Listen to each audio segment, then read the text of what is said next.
You're welcome. Dear colleagues, good evening.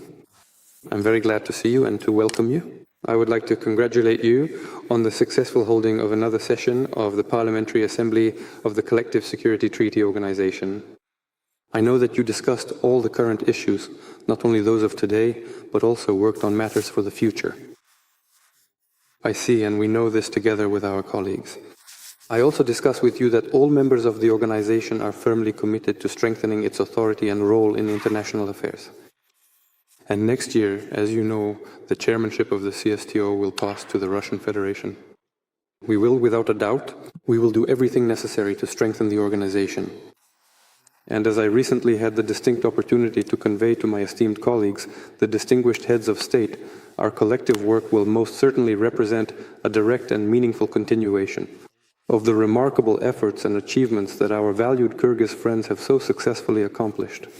Furthermore, there will be complete and unwavering continuity across all the principal and significant areas of our ongoing cooperation. It is clear what these areas are and in which directions. We see the priorities.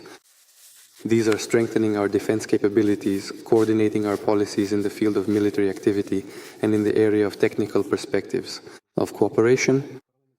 The Parliamentary Assembly was established almost 20 years ago in 2006, and it truly makes a significant and noticeable contribution to the improvement and harmonization of legislation between our countries in the field of defense and security. I would especially like to highlight the exemplary model law on effectively countering terrorism, which is indeed one of the absolutely key and fundamental elements of the comprehensive regulatory framework, without which, at a practical level, it is very difficult for us to make any decisions at all. And this, of course, is primarily your achievement, the achievement of your colleagues who worked on this, a regulatory act. And we adopted it together with you, of course, and under your leadership. The Assembly has traditionally done a great deal in monitoring elections. In my view, this is very important for ensuring the stability of our domestic political agenda. There is no need to even mention how important this is. You understand this perfectly well.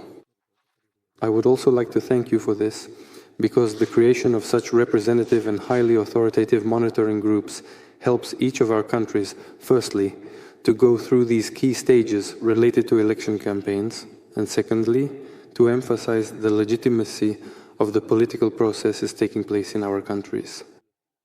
Joint political statements also matter. The statements you adopted today on the topic of security are a case in point. In a multipolar world, they also carry significant weight and send a very strong signal externally. A new 5-year program for interparliamentary cooperation has been adopted, right? And this clearly demonstrates that our extensive work is meticulously planned for the very long term. It is absolutely not tied to the fleeting current situation or immediate circumstances. Instead, it is thoughtfully designed for not just for the immediate future, but with at least a comprehensive medium-term horizon in mind. This fundamental approach makes our ongoing work exceptionally stable, reliably predictable, and indeed truly enduring. Creates the conditions for productive work at the level of executive authorities. Thank you very much. Thank you for your attention. You're welcome. Vyacheslav Viktorovich. Dear Vladimir Vladimirovich, you have basically said it all. And the tasks that the Parliamentary Assembly of the Collective Security Treaty Organization must address, I'd like to emphasize one thing. For us, it is undoubtedly important when the heads of state pay attention to the development of the parliamentary dimension. Therefore, when it comes to the Assembly can work effectively only if it fulfills the tasks set forth in the agenda of the heads of state. In fact, this is the work we see before us, and we structure it because we understand that the main priority is the formation of the legal framework for the Collective Security Treaty Organization. All our decisions are made by consensus. It's not a simple process. Sometimes it takes a long time, but we eventually reach decisions that are then implemented within the framework of national legislations. Today, during the session of the CSTO Parliamentary Assembly, 7 model acts were adopted. This is a numerical figure.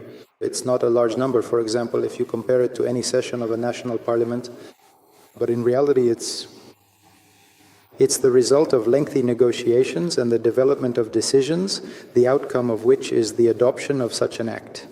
This means that all countries have supported it and the agreement has been reached, including within the executive authorities. If we talk about the work that has been done, as of today, the legal framework for the work of the Collective Security Treaty Organization consists of 104 documents. They have been adopted over the past period. If we talk about the 5-year period, today we summed up the results of our work. 35 legal acts and model laws of various formats have been adopted. These are agreements. As for the prospects, the program was also discussed today, and we have reviewed and set for ourselves the goal of developing and adopting 45 model acts over the next 5-year period. In other words, we are increasing the effectiveness of our work. But I want to emphasize once again that the main thing for us is to ensure that these model acts do not remain just parliamentary decisions within the Assembly. It is good when they are actually incorporated into national legislation. This unequivocally means that we consistently share the exact same fundamental perspective on critical issues related to effectively combating global terrorism, diligently preventing illicit drug trafficking, and addressing other significant topics concerning the comprehensive security of various vital sectors, both domestically and internationally. Today we also discussed issues including information technology and the development of the arts. Artificial intelligence. When we talk about this, it is essential to do everything possible to establish a proper legal framework. Because on the one hand, we need to support and develop these areas, but on the other hand, there are also challenges and problems that exist today. For example, in one of the EU countries, they appointed a minister. They made the minister an artificial intelligence, and now there are already complaints against it because it turned out to be corrupt. There are no fundamental laws that would regulate questions related to artificial intelligence, robots and humans. And of course, when it comes to the Collective Security Treaty Organization, we need to establish a legal framework so that any given direction, on the one hand, develops effectively, and on the other hand, does not harm people. And in this regard, of course, we need to exchange opinions and look for the best solutions and practices. And in this regard, of course, this is important. The parliamentary format is extremely effective because we involve a large number of experts and look at how these issues are addressed in Kazakhstan, Belarus, Tajikistan, and Kyrgyzstan. Therefore, such a meeting was held. You are absolutely right in saying that next year marks the 20th anniversary of the work of the Parliamentary Assembly. For our part, we will try to analyze the path we have taken and outline tasks for the future. But our main priority is to ensure the legislative implementation of the decisions made by the heads of state and the CSTO Council. You mentioned this.